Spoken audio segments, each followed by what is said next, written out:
Good morning. This is March 22nd, 2022 at 7:35, and I will call the SELCO Commission meeting to order. First order of business is to review and consider an approval of bill schedules and warrants. Those are being reviewed and signed as we speak. We'll go to the next item on the open session, which is review and consider approval of meeting minutes of February 22nd of 2022. Do we have any comments from any of the board members as to those minutes? Hearing none, do I have a recommendation to approve those minutes? So moved. So, okay. Second. And second? Okay. All in favor? Aye. Aye. Okay. The meeting minutes for February 22nd, 2022 are approved. Okay. Moving on to the next item is a review of the Great Blue Cable Survey results. And I will turn that over to you, Mr. Roy. Thanks, sir. Pass it on. Yes, Jackie, I don't know if you wanted to introduce the folks on Sure. the call. We just, Here you are, sir. so Great Blue Research is here remotely with us today. We've had a little bit of technical difficulty, but we are about to introduce them. They've been doing our surveys for us since, I think, '97. They do a survey every other year. They, a couple years ago, split off our electric and internet cable surveys into two separate surveys. Electric survey was completed end of the summer last year and presented here, I think, in September, October. They did complete our cable and internet survey towards the end of the year 21, and this is the results of that survey. So I think it's going to echo, but I just want to turn it over to them. So you guys are on. Sounds good. Ready to get started, or? Yes, we are. Yep. Please go ahead. Yeah, I think we are. Yes. Yes, Catherine, you got to share your screen. Yep. Did it share with you guys? Oh, You got it. I think we're good now. All right. Can I scroll on here? All right, can everyone see my screen okay? Yes. Yep. Perfect. All right, we'll get started here. Perfect. So just really briefly about Great Blue, I know we've done a lot of work in the past, so I'll kind of gloss over this, but as you guys know, we did a lot of utility research, quantitative surveys like we did for this one, digital and phone methodologies. We do some focus groups and in-depth interviews, so some qualitative research as well. Diving right into the project overview for this one. So this was our SELCO. It was our cable and internet customer satisfaction survey. So we did our electric one earlier over the summer in 2021. This survey we fielded in December and a little bit of January as well into end of 2021 into 2022. Overall goals here were to just measure how SELCO is performing from a cable perspective, current perceptions of the various offerings, and customers' television preferences moving forward. We use both a phone and digital survey methodology to capture the opinions of residential customers who receive either cable or internet service from SELCO or both. And the ultimate goal here is just to determine current levels of satisfaction and understand where there can be improvements moving forward. So our areas of investigation for this one, pretty similar to what we've done in the past, but some changes were made this year to the study as well. We rated, overall satisfaction with cable service, different interactions with SELCO personnel like office personnel and field service personnel. Preferred methods of interacting with SELCO for different reasons, whether it's technical support or looking for new products and services, overall satisfaction with cable and with internet packages, the importance of SELCO offering video products, any plans that customers have to cancel cable in the future, current use of streaming services and use moving forward, likelihood to sign up for enhanced Wi-Fi through SELCO, and lastly, likelihood to sign up for smart home services through SELCO. So our research methodology snapshot, like I mentioned before, we use both phone and digital methodologies for this one. In total, we had 518 completes for the study this year. So 300 by phone. We did the phone portion first. Once the phone portion was wrapped, we opened this up for a couple weeks of fielding online, and we ended up with 218 completes from those efforts. That yields a margin of error of 4.2%. So what that means is essentially, if we were going to go ahead and conduct this study another 100 times, 95 times out of 100, those results would come back within plus or minus 4.2 percentage points of the results I'm going to share with you all today. And like I mentioned before, we fielded the survey throughout the majority of December, as well as bleeding a little bit into early parts of January of 2022. So getting right into the data, these first couple of pages are just kind of some key study findings that we came up with as we were putting this report together, just some things that really stuck out to us. One of the big ones is that people are, as we conduct more and more of these studies, really prioritizing things like faster internet speeds over enhanced video products.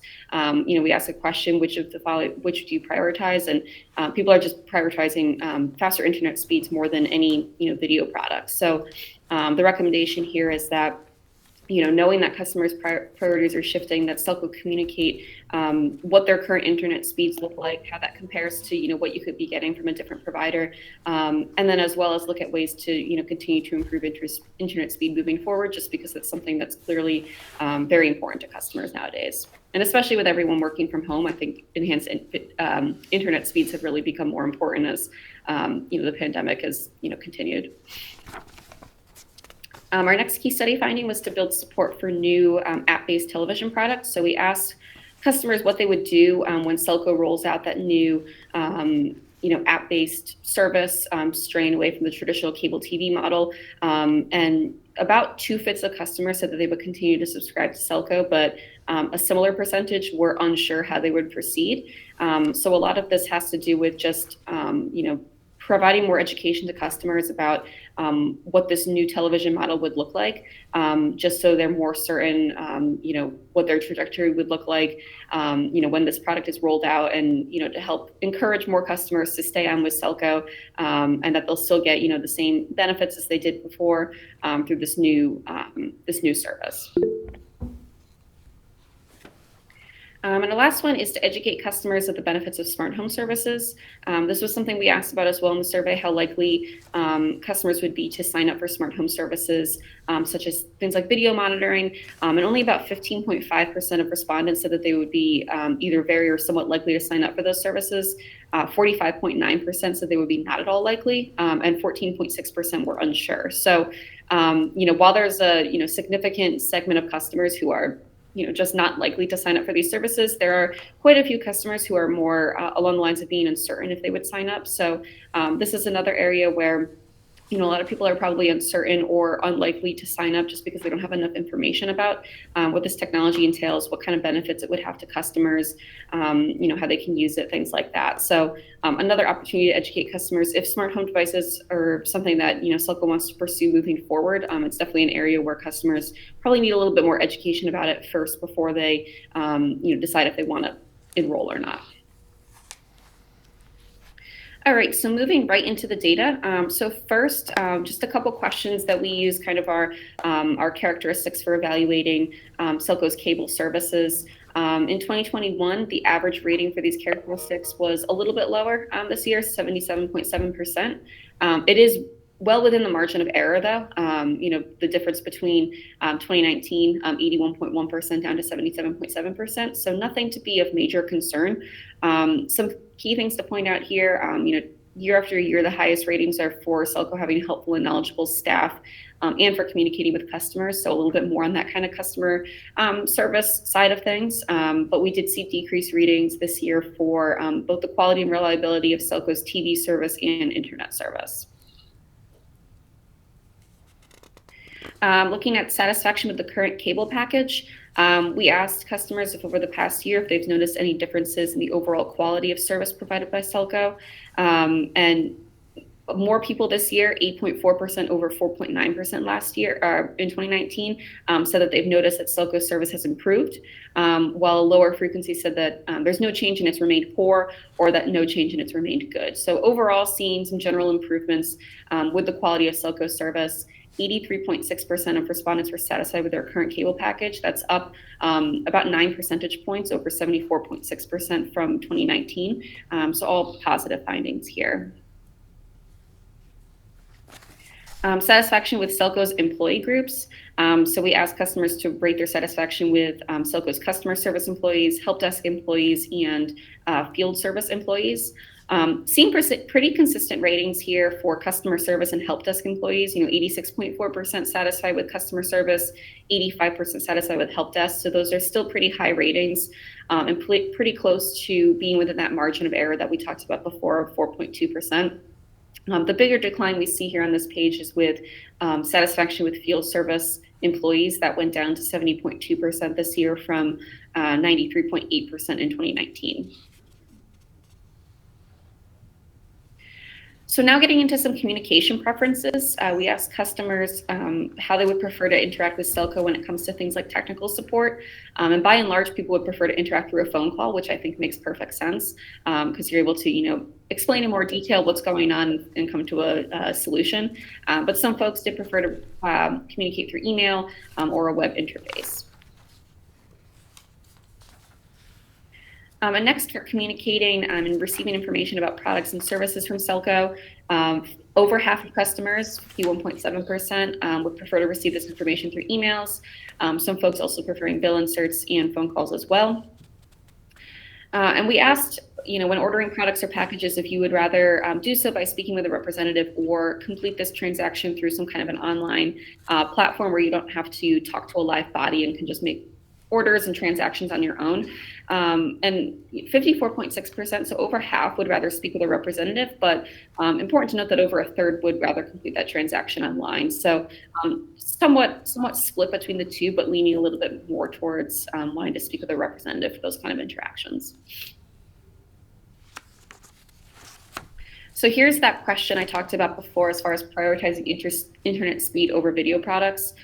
This year, what you'll see is that, we had a big jump spike in people who would prefer enhanced internet and broadband speed over enhanced video products, fewer customers prioritizing video products over enhanced internet speed. And actually, we had fewer customers say don't know, unsure this year as well.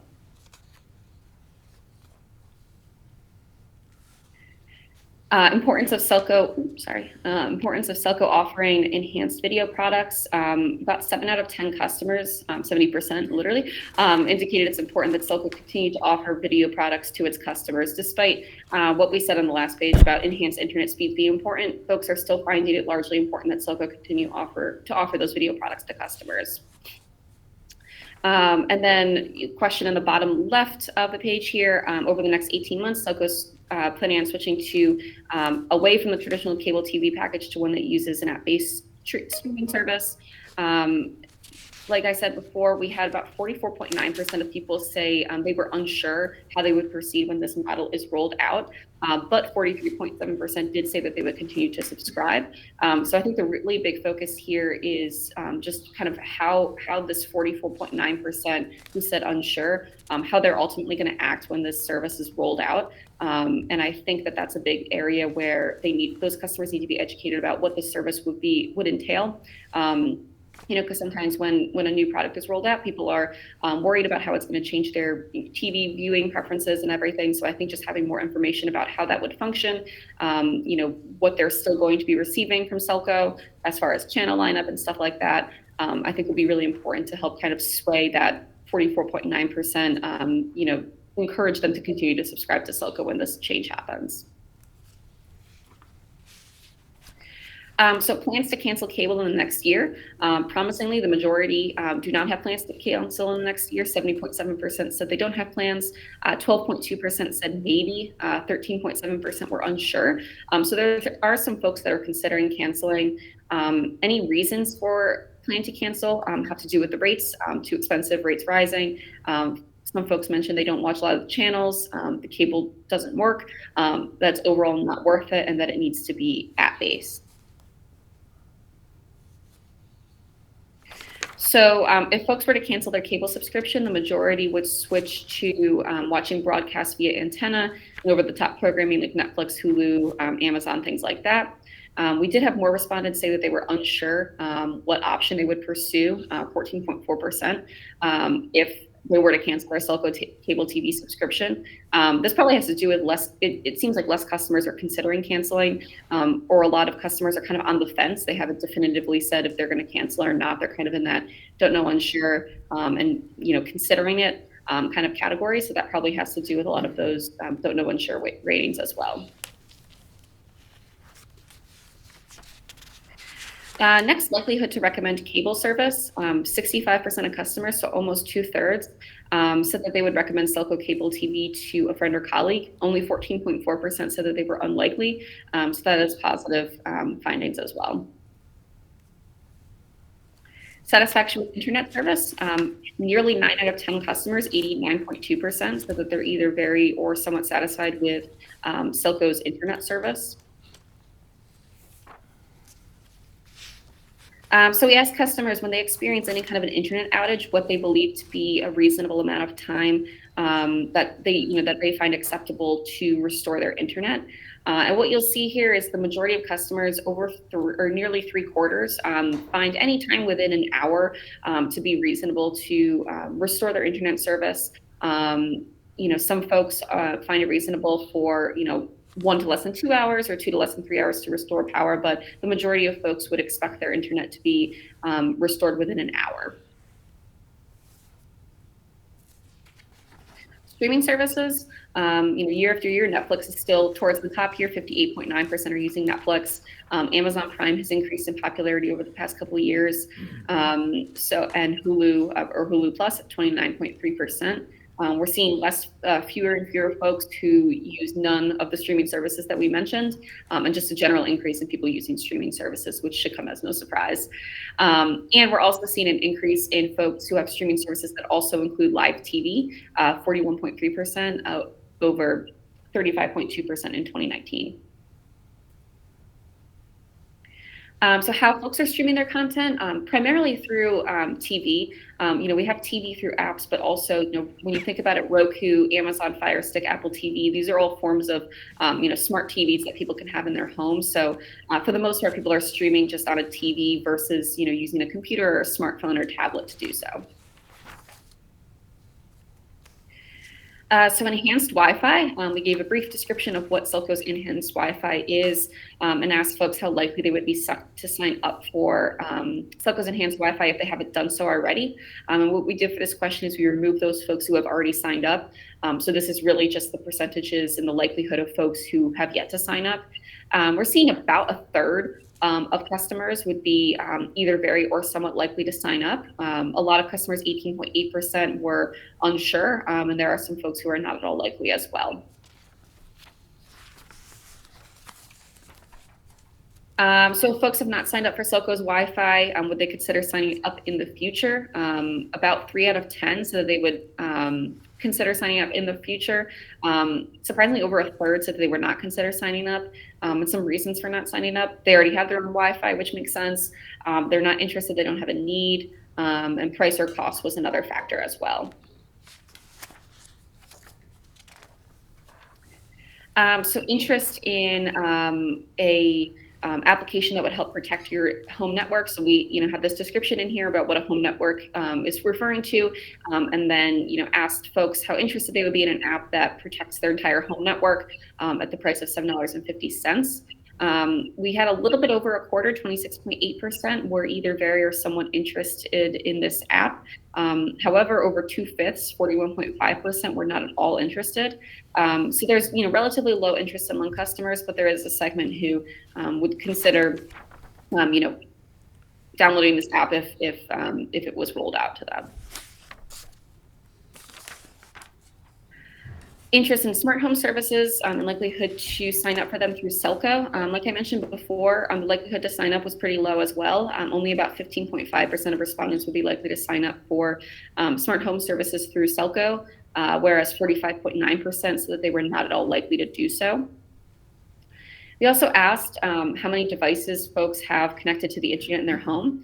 I would venture to guess that these numbers are actually a lot higher than folks predicted. I think 1 to 3 or 4 to 6 is actually pretty low when you consider just how many devices people have in their home nowadays that are actually connected to the internet. So these numbers are probably actually higher than what people reported in the survey, but we did have most people saying somewhere between 1 and 6 devices being connected to the internet. Again, people are probably forgetting a couple because everything's connected to the internet nowadays. And likelihood to recommend internet service was a little bit higher than on the cable side. On the cable side, it was 65% who were likely to recommend cable. Here we see 70.5%, so over 7 out of 10 customers would be likely to recommend SELCO internet service to a friend or colleague. Again, a low percentage of customers were unlikely, 14.8%. That takes us through to the end. I'll just touch on our considerations briefly. We've already kind of talked about these throughout the presentation, but our first one is to focus on prioritizing enhanced internet and broadband speeds. As we saw a couple of slides ago, people are really, there's increased priority placed upon faster internet speeds, lower priority placed on things like enhanced video products. A lot of that probably has to do with the survey was conducted during the pandemic, whereas the 2019 one obviously was conducted right before the pandemic started. So things like, working from home has become a lot more predominant over the past couple of years, and thus internet speeds being faster and more reliable has become more and more important. This is just a trend that we're seeing across the board. So really prioritizing faster internet speeds moving forward is going to be helpful. Building support for a new app-based television product. As SELCO continues to roll out this new product, there's a large segment of customers who are unsure if they would continue to subscribe to SELCO. So it's going to be really important to continue to educate customers about what this new model would look like and help kind of build support for the new app-based product so that SELCO doesn't ultimately lose subscribers once it's rolled out. And then lastly, educating customers of the benefits of smart home services. Again, this is, with the caveat of if this is a route that SELCO wants to go down of, rolling out smart home services to customers. There was a low likelihood among customers to sign up for these services. So again, if the desire is to go down this path, folks are going to need some more education just to learn kind of about the benefits of these smart home devices, what their kind of ease of use and functionality are like, what kind of models and options are available to them, things like that, just to kind of build support for smart home services and help encourage more folks to ultimately purchase them. And that takes us through to the end. Again, this is just our contact information. If folks have more questions after the presentation, we're happy to answer them. And I will just go ahead and turn my screen share off and open things up to questions if anyone has any questions now. Catherine, are you able to hear us now? Yes, yeah. All right, great. We had a little bit of technical difficulty in the beginning, but we should be able to ask questions if you folks have anything that you'd like to ask them. One of the questions I have is notice the large decrease in the field service appreciation. Are there any particular things that we're able to draw from that as to why we would take such a quantum step down on services? Because normally field support is the face of SELCO with the customer. Yeah, I think there's a couple things to consider when it comes to field service. People tend to have fewer interactions with field service than they do with customer service or like the help desk, for example. So we're working with kind of a lower sampling of customers, which can sometimes result in that decline. I think the other big consideration is the pandemic. I think the pandemic has really changed what field service looks like. I think there's more considerations like, did the field service employee wear a mask coming into the house? Did I feel safe with even having a field service employee in my home during this time? There's just a lot more considerations now than there were pre-pandemic. So those are just a couple of the things that we've noticed across the board. We have seen declined ratings with a lot of utilities and field in the field service rep area in the past couple of years. So a lot of that does pertain to the pandemic. Catherine, with folks that said they had a bad experience with field service or were less than excited, did we ask why? Do we have a sampling that we can dig into that data and find out what the responses were? We didn't have a follow-up for that one this time around, but that's something we can definitely add moving forward. Typically, Jackie, we would include that. We've included those follow-ups. And folks, I apologize. I was having microphone issues on my side as well, so just jumped in the room with Catherine here. We typically do ask those follow-up questions on the electric side because there's a greater variety of reasons why things might go astray. But to Catherine's point, we definitely can include that the next go around. This is one of those lessons learned after the fact, 2020 hindsight vision. Typically, we have seen pretty strong numbers in the field service. So in this particular case, when we were building the survey, it wasn't front of mind to go ahead and include that. But hindsight, like I said, being 2020, now you see that decline. We'd want to dig into that a little deeper. One thing that we could do, however, is of those folks that did answer and provided a negative response, there could always be, and I'll just verify this with Catherine, there could always be a follow-up question that we might be able to just send out and say, hey, during this last survey, you indicated, we'll figure out how we word it, but you rated field service. We want to follow up and ask a follow-up question. So that wouldn't be difficult to do for those folks who provided a negative rating. Yeah, especially on the digital side, that would definitely work. Yeah. Yeah, I'd be interested in a little bit, more fidelity in that, because I know a lot of things. You had the pandemic where people couldn't come in. You had to basically pass in things, and sometimes have people actually talk on a phone to install it themselves at the height of that. We had issues where we're also going into fiber technology and installing that, and so that's also something that's not just a regular stop and go, and you have to have a couple of visits and you have to get that set up. So I could see where there may be some frustration on the person that thought they were going to get it immediately and they don't, because it takes a little bit more to bring fiber into the home. So I can see, and it also could be something equipment related. We could have brought some equipment and installed, and we've, as some of the cable equipment gets older, we find that the failure rate is a little bit higher, and they may be frustrated with that too, and blame that. So I would like to see some follow up on the field services. Any of the other members have any comments on field services or any of the other things? I do. My question was, are these SELCO employees or are these subcontractors that are going in? It could be a mix. It depends on what the purpose is of so did you interact with a field staff member because you had a service call because something broke or you had an issue, or did you get an install because you're a new customer? So to Catherine's point, not everybody has an interaction with a field. Like, I haven't had a field staff person at my house in years because there's been no reason for it. So because the pool of respondents who have had that interaction is much smaller, the responses will show more variation depending on how people feel. But yeah, installers generally are contractors. And correct me if I'm wrong, Joelle, but we are doing service with both contractors and SELCO staff. So is there a way to get the questions at this oriented? point? No, the questions really divided in this survey between customer service, help desk, and field. We don't dig deeper to say, did you interact with a staff member? Moving into the or future, is there a way to identify? I don't know if a customer would know the difference. But I mean, if we know that we're sending subcontractors out for a specific type of service, sure.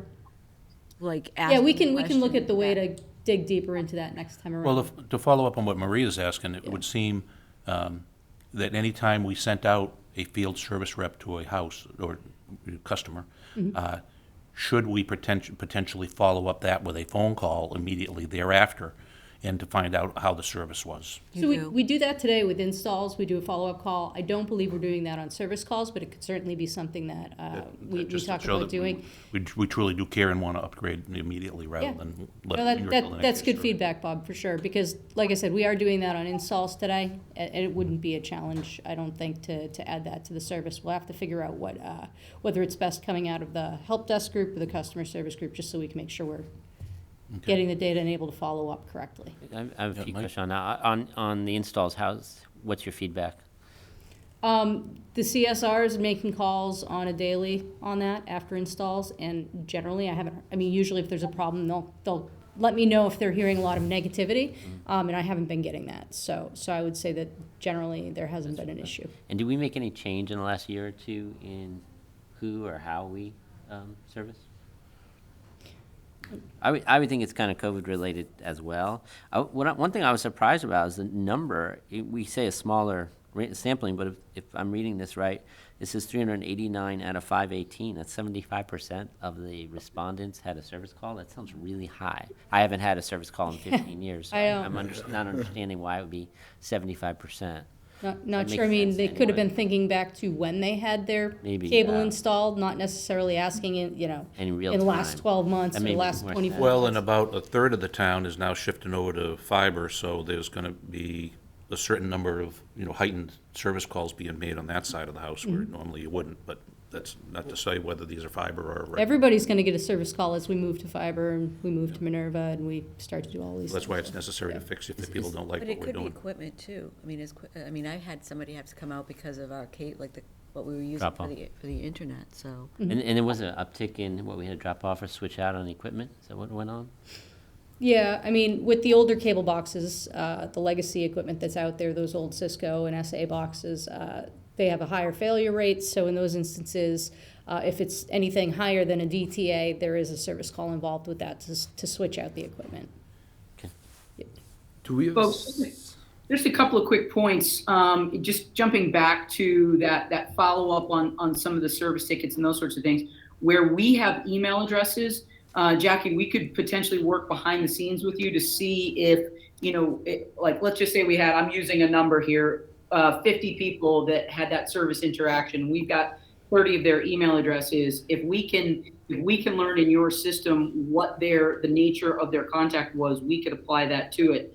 But also, as you've talked about going through this kind of fiber transition and an increase in service tickets, it's very easy to develop a short 3, 4, 5 question survey, similar to if you're taking a Delta flight or any one of those, where as soon as you touch down, you get sent that email that says, how did we do? Smiley face, frowny face, those sorts of things.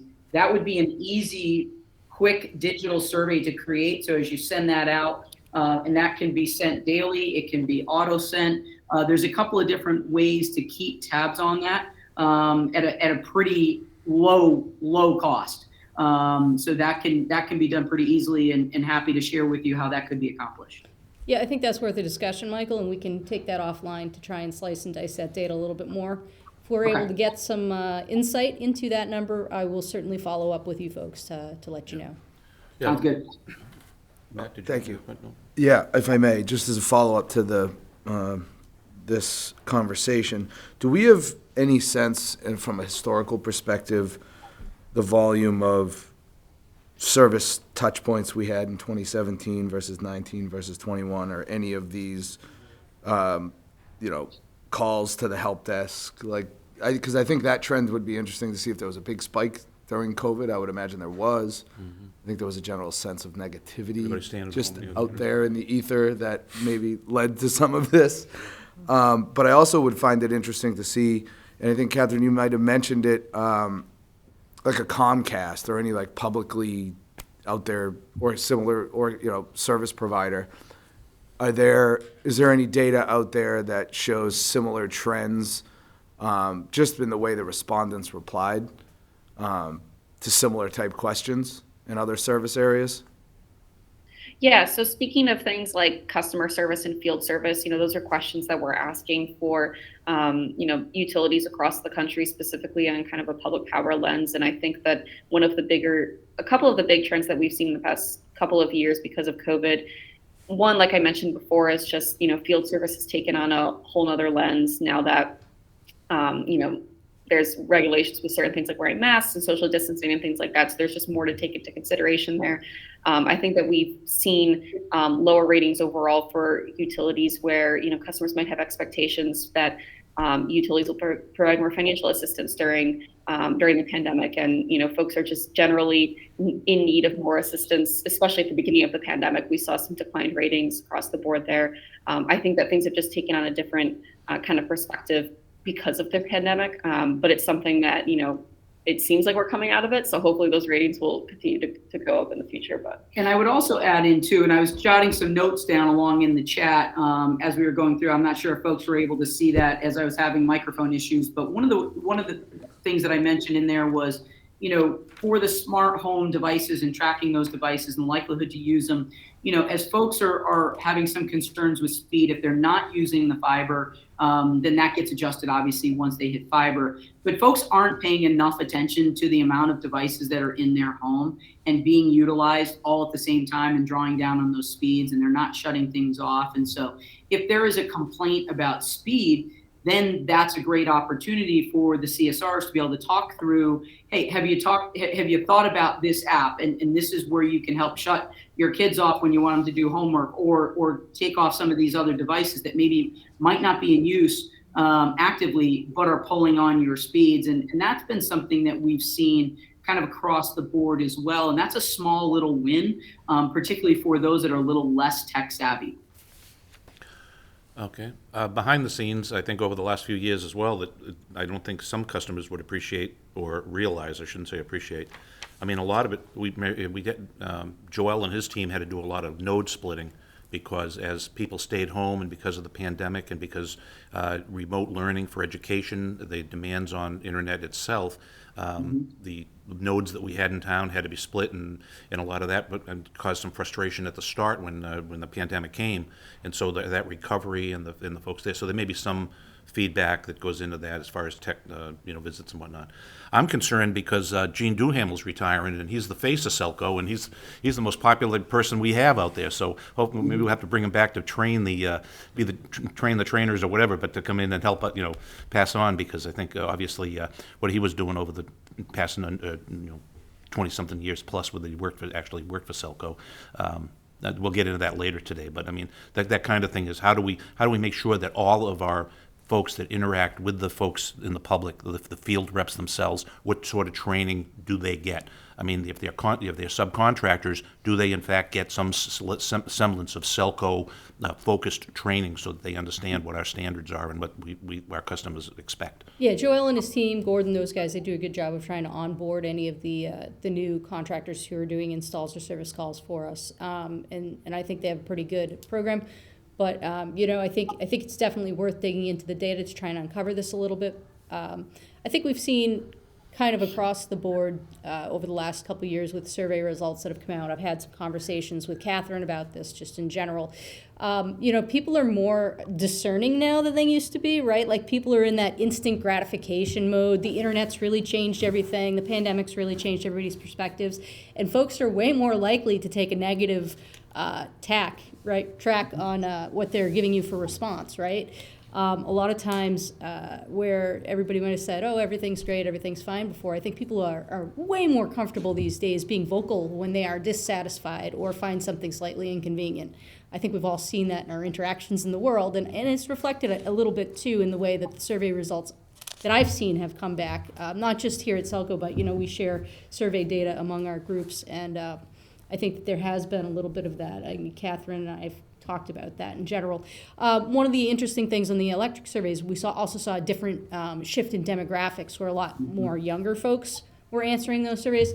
Catherine and I didn't dig into the demographics on this survey quite as much because it was a little bit more straightforward, but demographic shifts make a difference too. People who haven't been here for 30 years or 20 years, somebody who's relatively new to town and doesn't have the same relationship and understanding of SELCO is going to have a different perspective when they respond to these kinds of questions. So I think that there are a lot of factors at play here.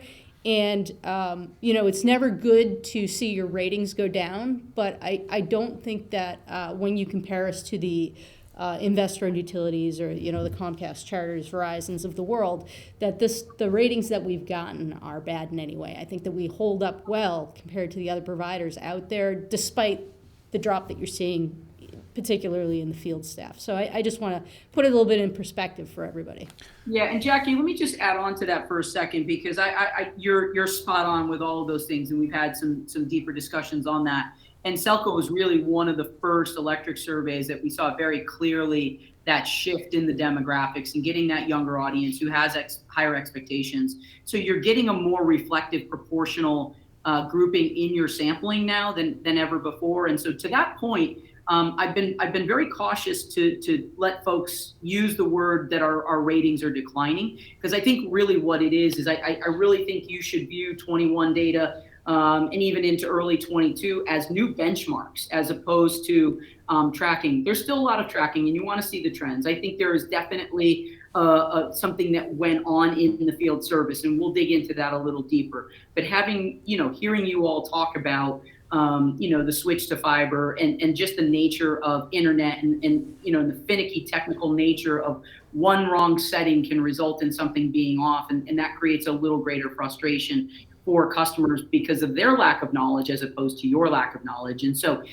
from that standpoint, we'll dig into that a little deeper, and that's one that stood out. But for the rest of them, I really urge you strongly to view these as new benchmarks in just the new world and the new age, and say, all right, now where do we go from here, as opposed to, oh geez, we went down since 2019 because everybody did. And it wasn't necessarily declines, it was a newer proportionality in your sampling with newer expectations, so it's a better representation of what's actually happening. Okay, a separate issue was whether people would, if we went away from cable and went over the top, do we have the breakdown of how many people, and I would expect it more to be in the more senior aged folks, much like myself, who may only have cable TV and not have internet? So Bob, we've looked at that a couple different ways. That's a really important data point. So just to start that conversation, we asked the internet questions of people who had internet, and we asked the cable questions of people who had cable. So the responses you're seeing on those cable questions are people who actually do have cable TV today. That's not somebody who's theoretically answering a question. And the unknown component is really huge. One of the interesting things that I found in that chart when we said, was a 43% said that they're likely to stay. We had about, I don't remember, small percentage that said they're definitely going to leave. And we had a really big percentage, almost half, said that they didn't know what they were going to do.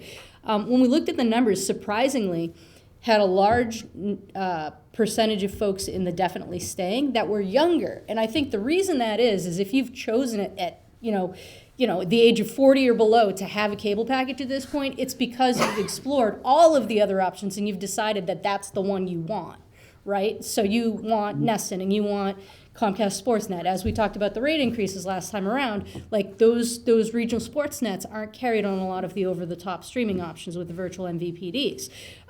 It's the older folks who really don't know what they're going to do, right? Because they maybe haven't taken the time to explore what the streaming options look like, and they're not really sure how this is going to work, and they don't know what is it going to look like in an old-fashioned set-top box? Is it a totally different world that I'm living in? So surprisingly, it was the older folks who are a little unsure.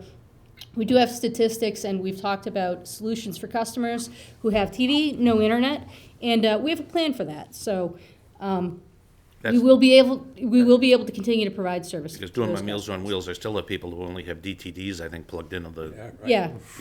Not very many people in the broad picture of number of customers we have, but they do trend older, and we just do want have to make sure a they're solution not for them. stranded. Yep, we won't be stranding them. Yep. Okay. Any other questions by any of the Chris? I was just going to add a quick comment to add one more data point. Is I have received, I'll use the word numerous correspondence from folks saying they've had a good experience or great experience with fiber service calls. I've had, and this is based on memory, 0 letters to say that they were dissatisfied or require some kind of intervention from the GM. So this number, I would just say, in my view, is something that warrants additional data, as we've been discussing, and perhaps just another benchmark or indication of today's standards, if you will, for service. So just wanted to add that. Good. That's what I've seen. I just had a question on the methodology on, we have 300 phone, 218 digital. Was the last time we did it all phone? And how does one sign up on the digital side? So we provide a customer sampling to Great Blue. I actually think we give them our whole customer database, and they slice and dice it. So the The digital surveys are invitation only, so they've got email addresses for our customers and they're sending them out. It's not just to general public, because what you get in that instance when you just post a public link is self-selection. People who have something to tell you are the Right. ones who are going That to was fill my that out. worry. It tends to give you sort of an incorrect view of negativity there. So it is invitation only, and it is from our customer data. Okay, so it's randomly selected, similar to a phone. Yeah, yep. Got it. Great. And I would just add that we have done the digital portion in the past, but I have to look back at the numbers, but I believe we had a better digital response this time around, so we ended up with more completes. Basically, the model we use is we do the phone portion first. We get, at least 300 surveys by phone. That's our, our targeted goal or quota. And then we open things up for digital fielding for 3 weeks to, we at Great Blue, we received a list from Jackie of all the customers, and we randomly send those out to, batches of the customer emails that we have to try and get, a good sampling on the digital side as well. And like you said, we had over 200 this time around, which I believe was more than we had for the last one. So we ended up with more responses, which is always good. Yeah, we had a better digital response on this cable survey than we did on the electric one last summer, fall.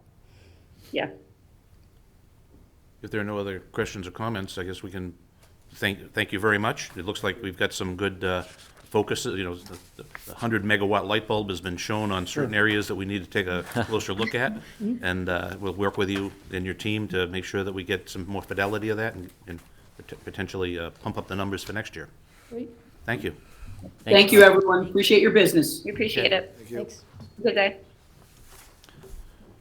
Okay, with that said, we'll move on to the next agenda item, which is 2021 Quarter 4 electric and cable financials. And Chris? So I am also having technical difficulties today. My computer is not in commission at the moment. It's rebooting. So I don't have the presentation. I'm not sure if if anybody has the shared. I couldn't print it off. I couldn't anything right now. I can show you. I tell you what, we'll give you a hard copy. I appreciate it. Well, no, I did want to show you the slides, but that's fine.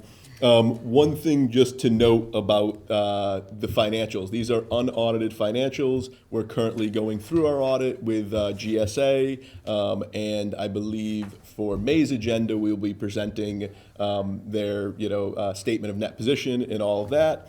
This is just so we can get used to kind of seeing the same numbers in the same format. There are two main items that are missing out of these numbers currently. We have the OPEB and the retirement numbers. We are still waiting on the actuary on our side. We believe the auditors may have already achieved those numbers, but they will get added to this before we officially close. And there is going to be an adjustment based on the 2020 payroll accrual numbers. And if I have this correct, we made a change in 2020 to start accruing payroll in a manner more in line with standards, but we didn't officially book that in 2020, so we will make the correction over 2021 and 2022, which the auditors will provide us with a adjustment to our retained earnings. Stacy is also here because she understands that portion of the history of it a little better than I, if anybody has questions. What do you mean by accrued payroll? Within the course of the year, or? Yes, so at the end of each year, you have payroll that technically is booked it happened in this year, but then gets booked in the previous year, so we were accruing for that payroll. And if I'm correct, Stacy, it just didn't happen fully in 2020, but that was the year we wanted to make the change? Yeah, we try to. That's every year during the audit, you say, what's in the letter? Yes, right. How'd you know? Because you frighten me every year. So, and I fully agreed with correcting the accrued payroll, and it was brought up again last year. And this year I'm making sure that it happens, but we can't take a full correction for the year ended 2021, so you're gonna see the year 2020 restated. Because, you can't take a $150,000 hit. Right. So True material. we got it corrected for you, Mike. Thank you. Now, if anything else lands in the letter. I may ask still a question. But we'll fix that too. Marie, it looks like you got a So we're question. restating 2020. Exactly. Okay. Yeah. Just- And we can't touch 2020's numbers for anybody that doesn't know that. So it'll be restated through 2022 and 2021 and 2022. No. But you're restating 2020. 2020. Oh, okay, gotcha. So Oh, you- yes, the retained So earnings, yes. 2020 will be restated? Yes. Right, so like you'll see the little, it's restated? Yes, yes. Nope, sorry, yeah. What's the magnitude of this hit? Is it plus, minus, or is it just truth in advertising? We don't It's really. pretty much a truth in advertising. I mean, it always should have happened, but prior financial people just said, hey, we have 52 weeks in a year, we captured 52. But I saw a bigger impact, especially when we went to the biweekly payroll, because of how it's being paid out. So that probably happened, I think, maybe 2 years ago, where I felt it was a bigger issue, but I had trouble convincing my prior boss of that, so. Okay. We had this issue at our firm, and something I don't know exactly the number of years, but on a biweekly payroll every 9 years or something, you have one extra payroll, which is quite a hit to an organization. So I don't know if it's every 9 years, every 13 years, but it's almost something you have to kind of plan for and accrue for, and know which year you're going to take the extra payroll hit.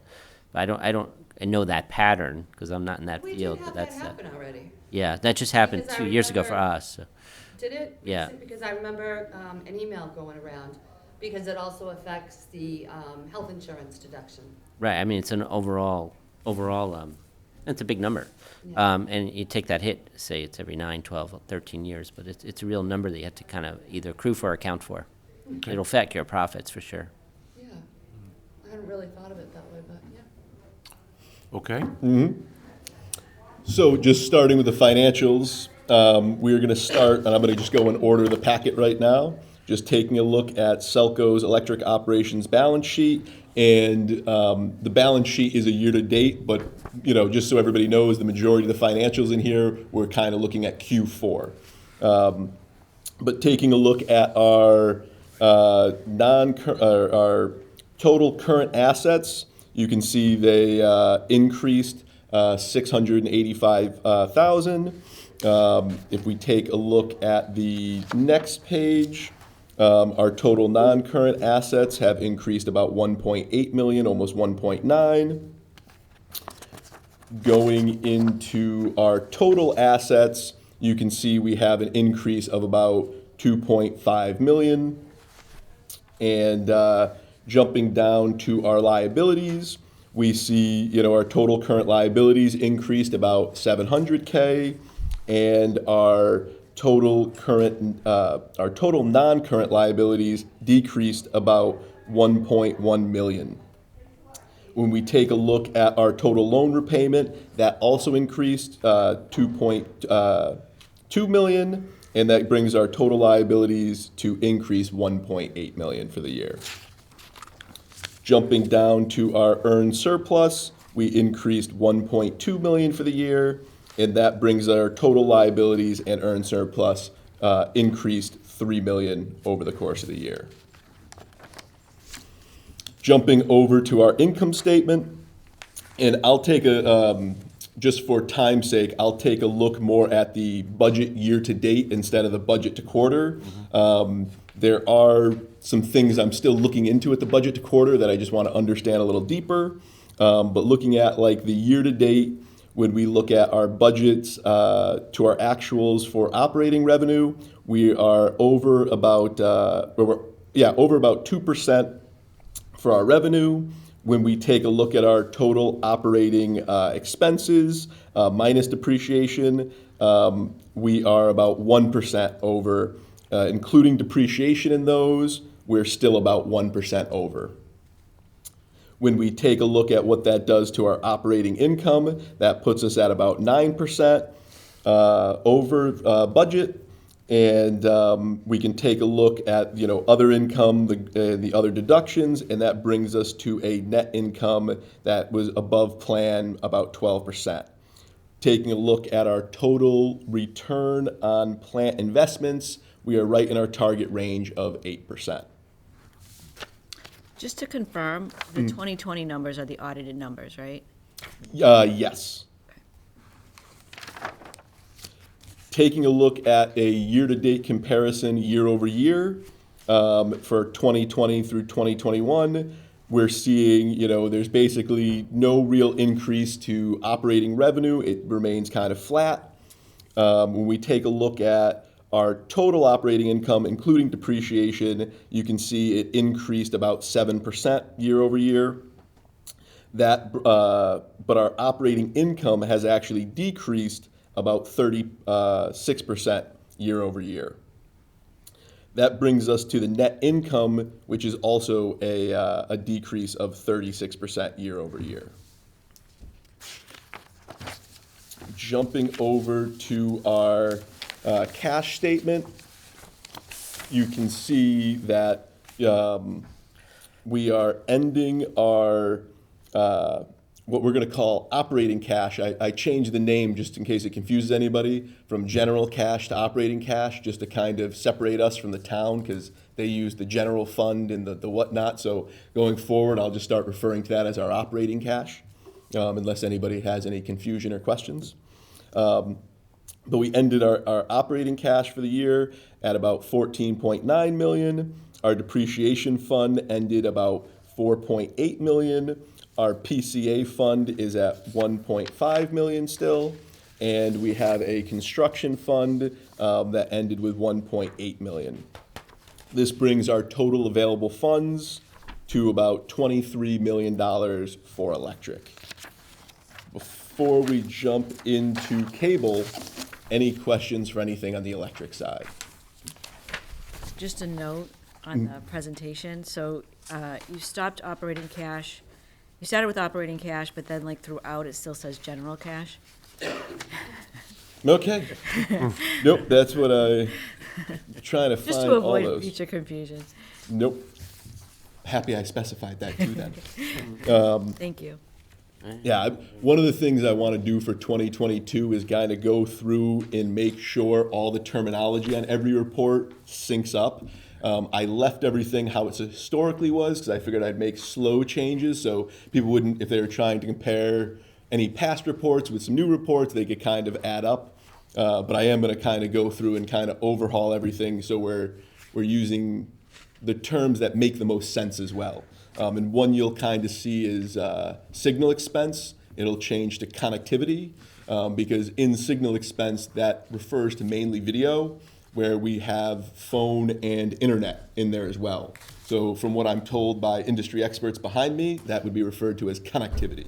So you'll see little things like that we're trying to kind of classify a little more directly so it, more to Bob's point, it gives more that true standpoint of what's behind those numbers.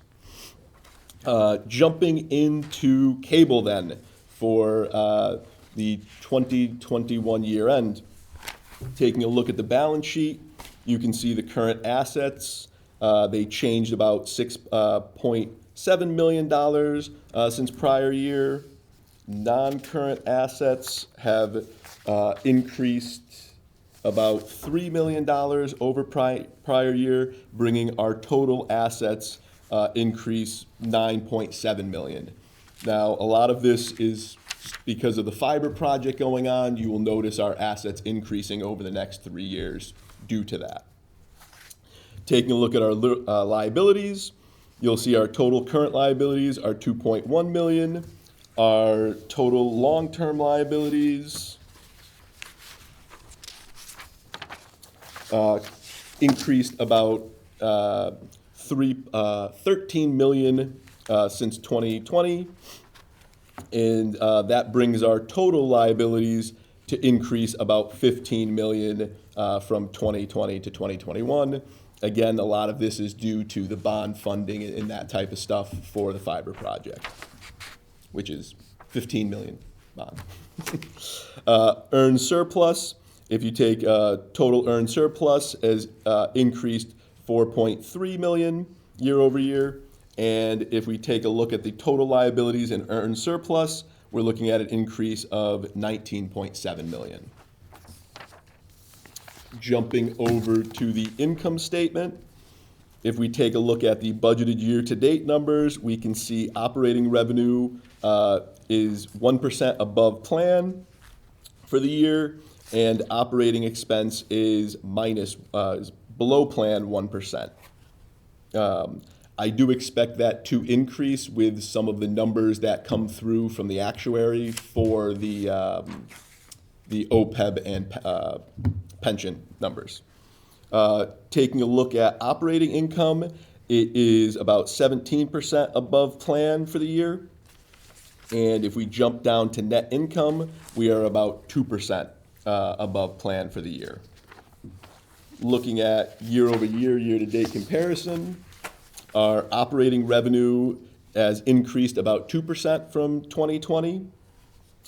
Our total operating expense, including depreciation, increased about 3% year-over-year, and that brings our operating income to decrease about 1% over prior year. Taking a look at our total net income, we are down about 15% over prior year. Jumping over to the cable operations cash statement, we can see operating cash's ending balance is about $6.4 million. Our depreciation fund is $20.7 million ending balance. Our bond balance is about $10.8 million, and that brings our total available funds to about $48 million at the end of 2021. And that is it. Any questions? With all that said, what's the headline over on electric and cable as far as all this budget stuff goes? So I think we're looking good right now. I think from an overall perspective, we are going to see certain changes over the next year or so where we're going to have to start making sure each service is fully sustaining itself.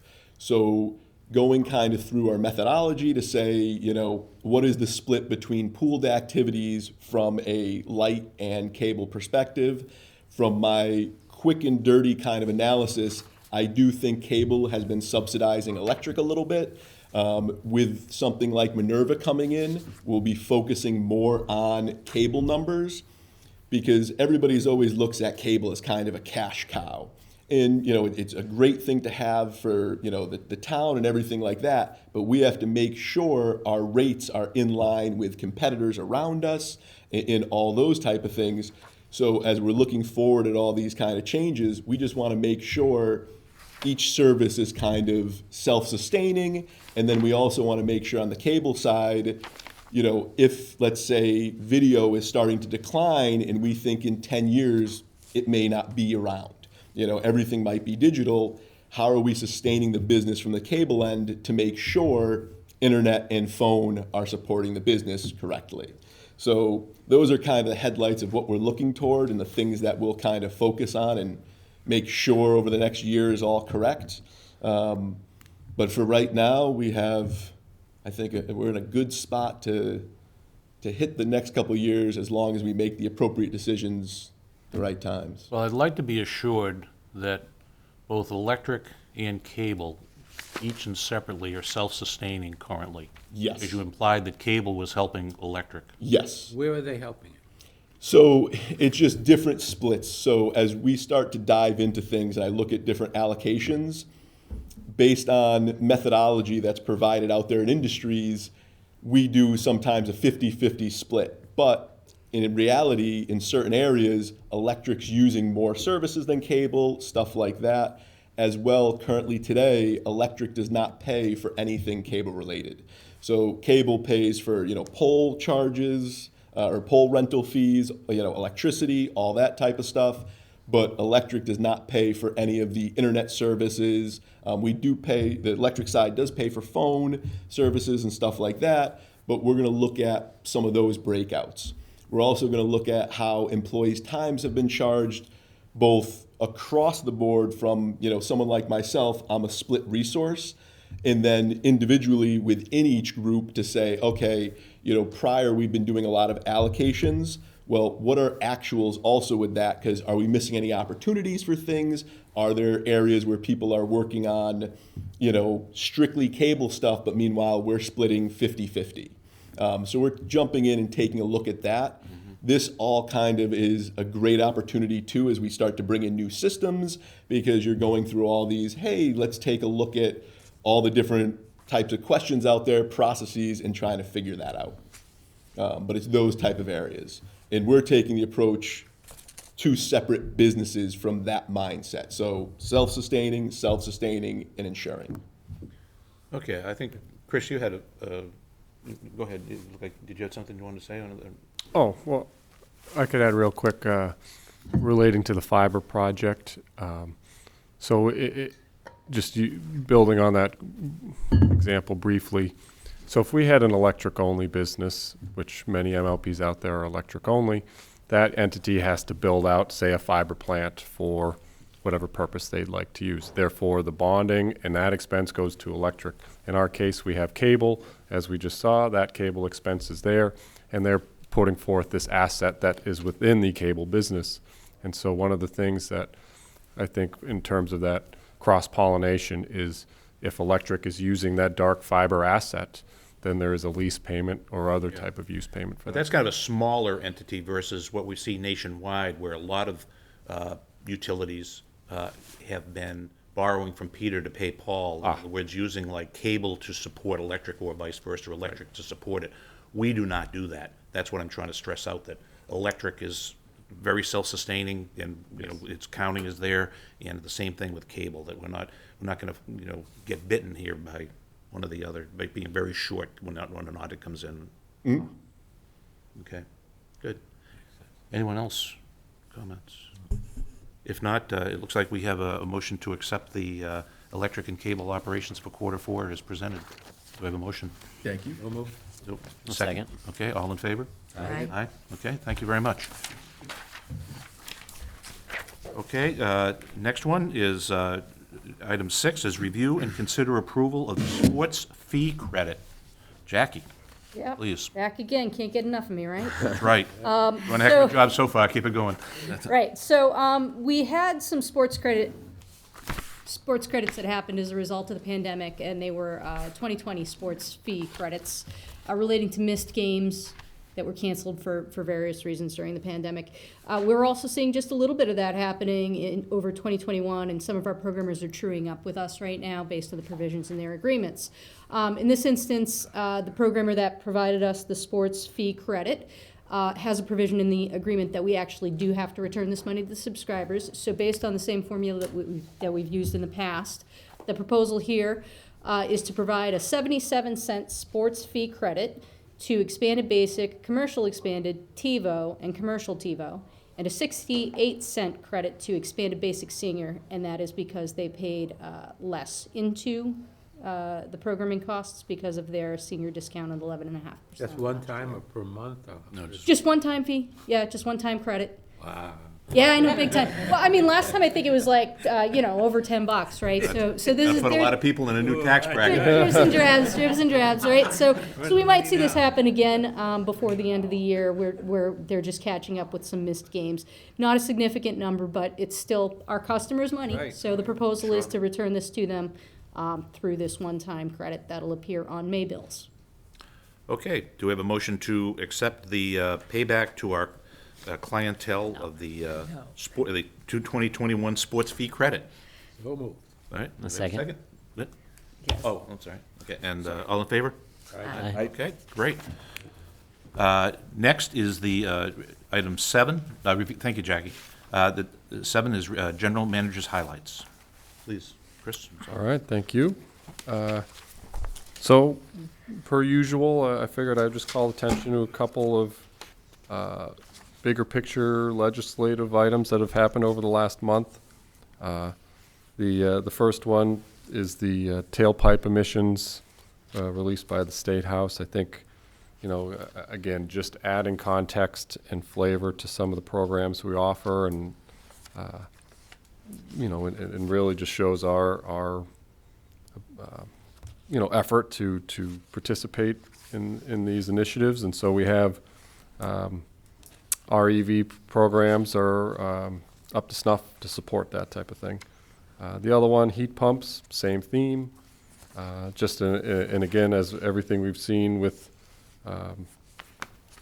the world affairs, That just continues to emphasize the advantages that we provide for an electric-based platform.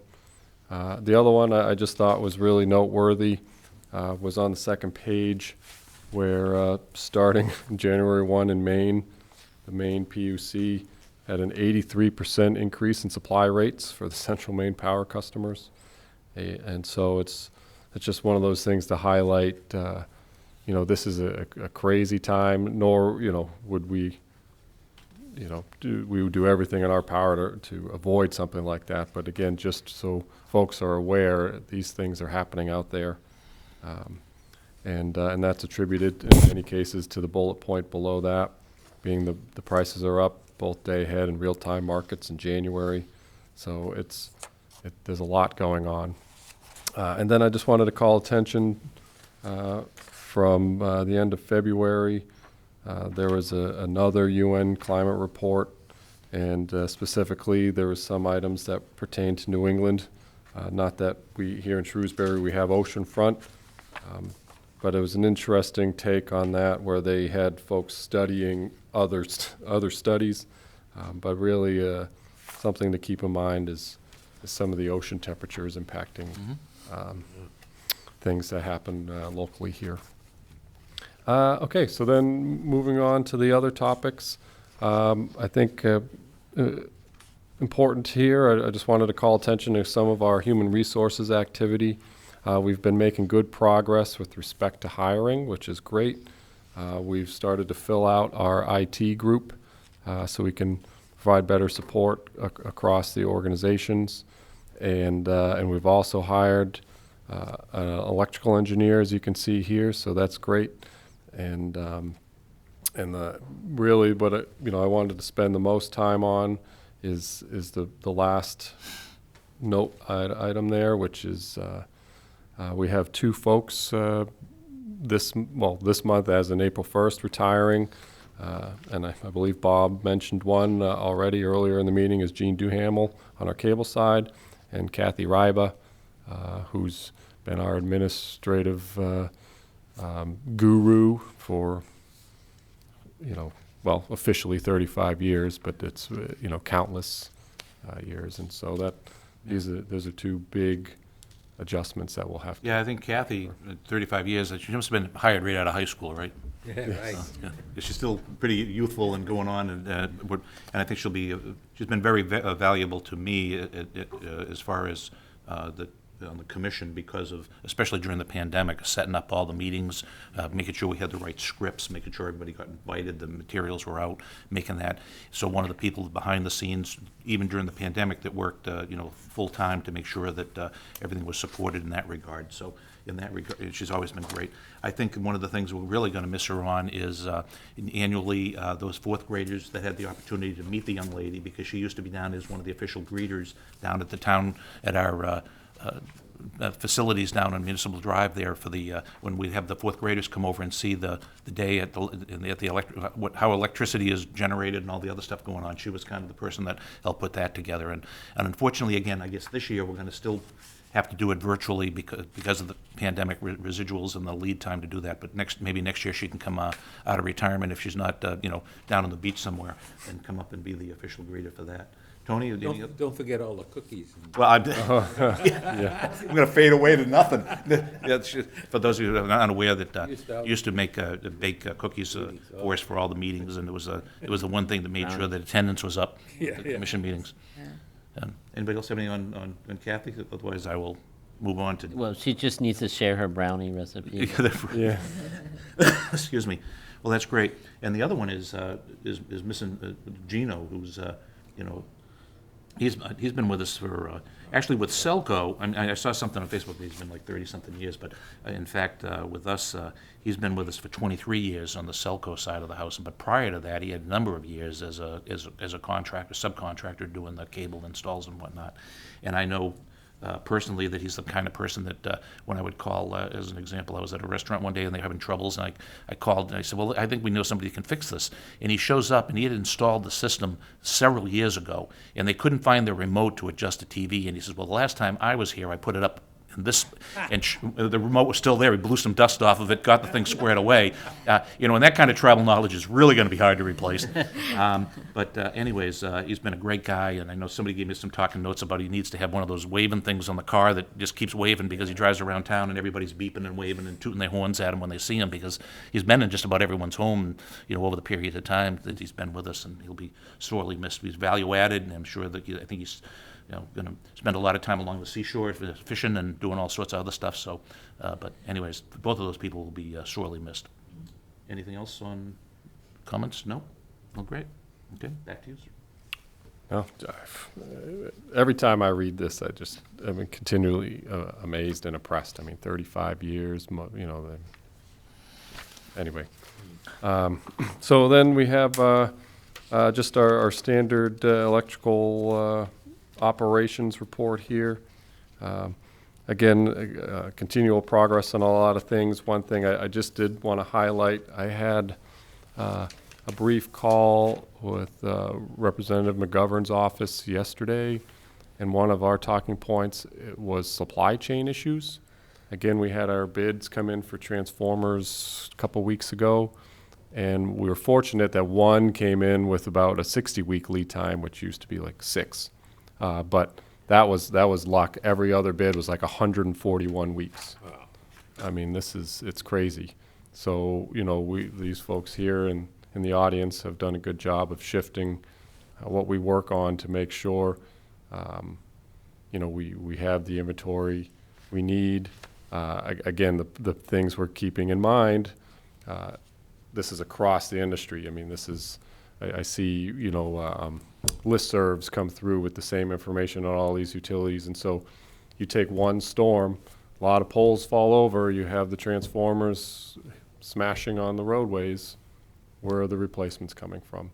And so we've prioritized lead times in some of our procurements to make sure we can stockpile our warehouse to make sure we have these resources in hand rather than waiting for a just-in-time delivery. Well, I was talking with Pat Collins, who's helping out with the electric chargers around town and whatnot, and Pat had mentioned the fact, I think, that there's not even enough transformers right now for demand to be able to, you need a separate transformer, not the ones on the poles, but the ones on the ground that have to be fed in here.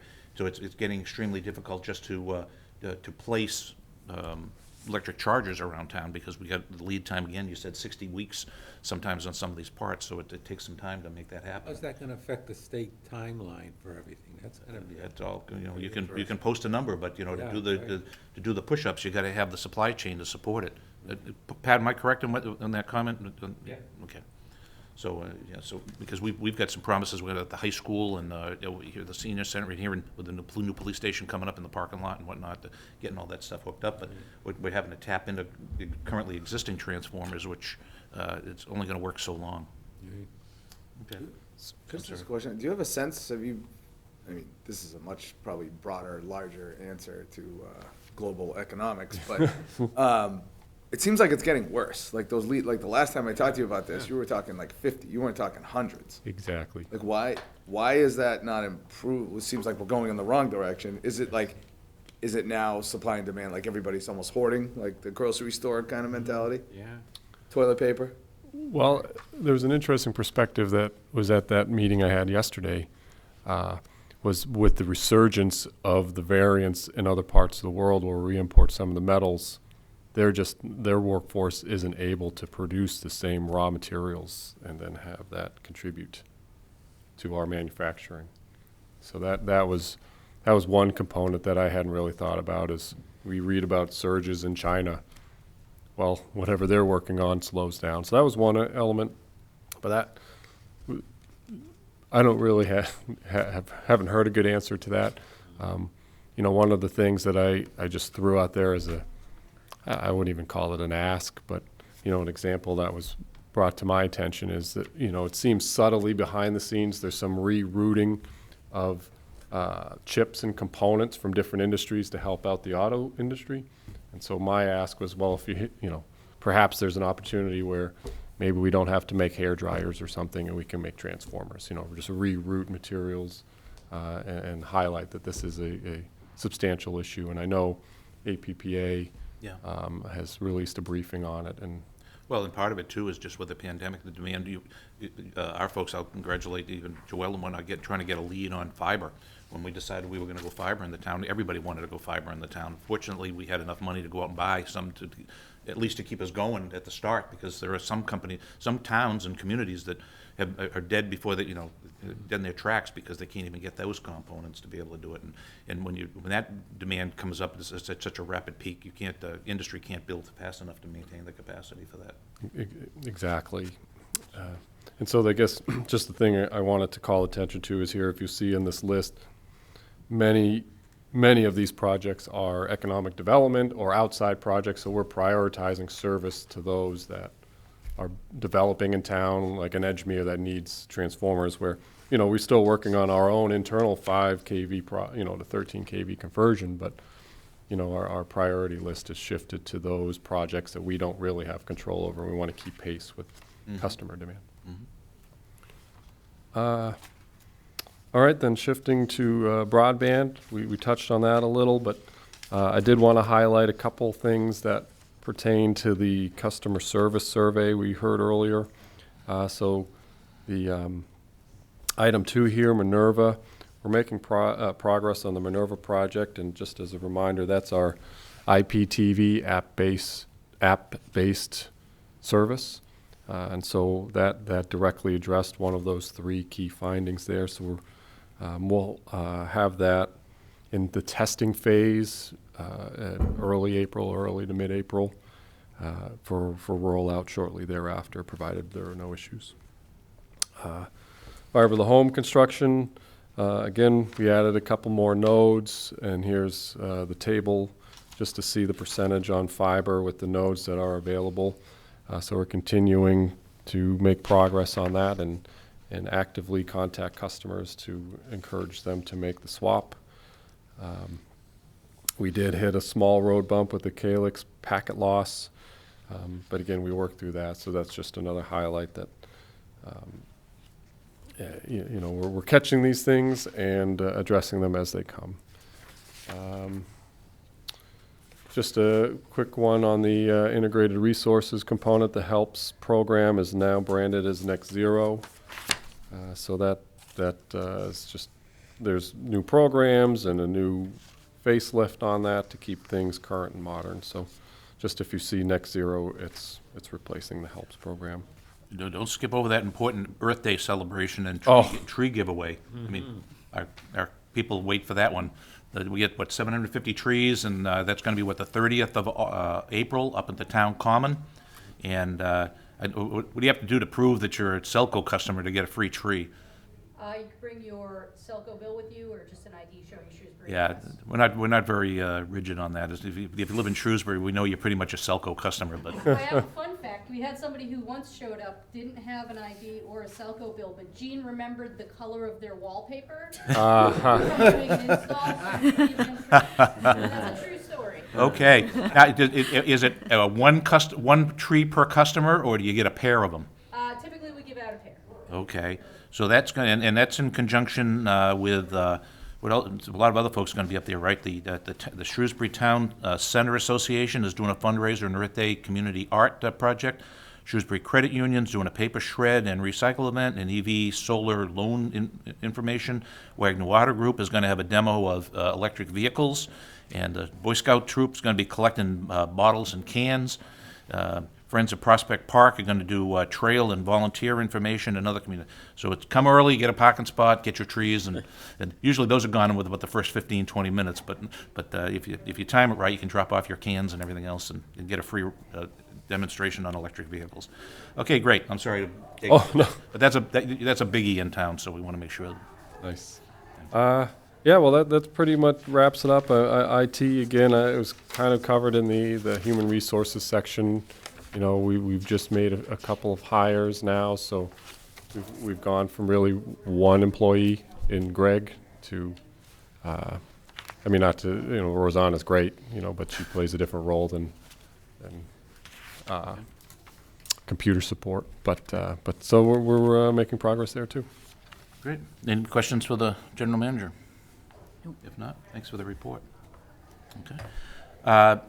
Final item on the open agenda, we will be going into an executive session, but for the open session, we did have a review, we did get one commission correspondence, and I just wanted to make sure that we put that on the agenda to note that we did receive a letter from the Earth Stewardship Ministry of the First Congregational Church of Shrewsbury, whose mission is to promote awareness of environmental issues. So we have been made aware that they're against our participation in the use of the potential peaking plant in Peabody, and we so noted. We've made, in previous meetings, we've had a discussion that we're going to let that, we're going to continue participating until such time as we see that there's no need for it. But in today's world of suspect power and generation and whatnot, we want to make sure that we have the ability to have a ability to provide power, because we provide continuous power at the lowest possible price within SELCO, and so we're going to continue with that. There were some other questions on energy for our solar sides, and I think we do a pretty good job on that as well. But I just wanted to address the fact that we did receive that letter, and anyways. With that, let me read this thing here. Notice first is that before we close the open meeting, I just want to state that we're going to enter into an executive session with respect to Mass General Law, Chapter 30 Alpha, Section 1820, TAC 25, to consider or interview applicants for employment or appointment by a preliminary screening committee if the chair declares that an open meeting will have a detrimental effect in obtaining qualified applicants. Provide, however, that this clause shall not apply to any meeting, including meetings of a preliminary screening committee to consider and interview applicants who have passed a prior preliminary screening. In fairness and in open advertising, we're going in an executive session because we have a scholarship that SELCO provides. There are 3 $1,000 scholarships. We have about 50 applicants for those, and in an executive session, we will make a determination as to how those will be awarded. With that, do I have a motion and we will not come back, we will go into executive session, we will not come back to open session. With that, can I have a motion to close the open session and go into executive session and not to return? So moved. Second? Second? All in favor? Yeah, I think you have to do a roll call. Oh, I think we do have to do a roll call. So with that, Maria? Aye? Yes. Okay. Michael? Yes. Okay. Matt? Yes. And Tony? Yes. And Bob Holland, yes. Thank you very much. Everybody. Time is 9:05.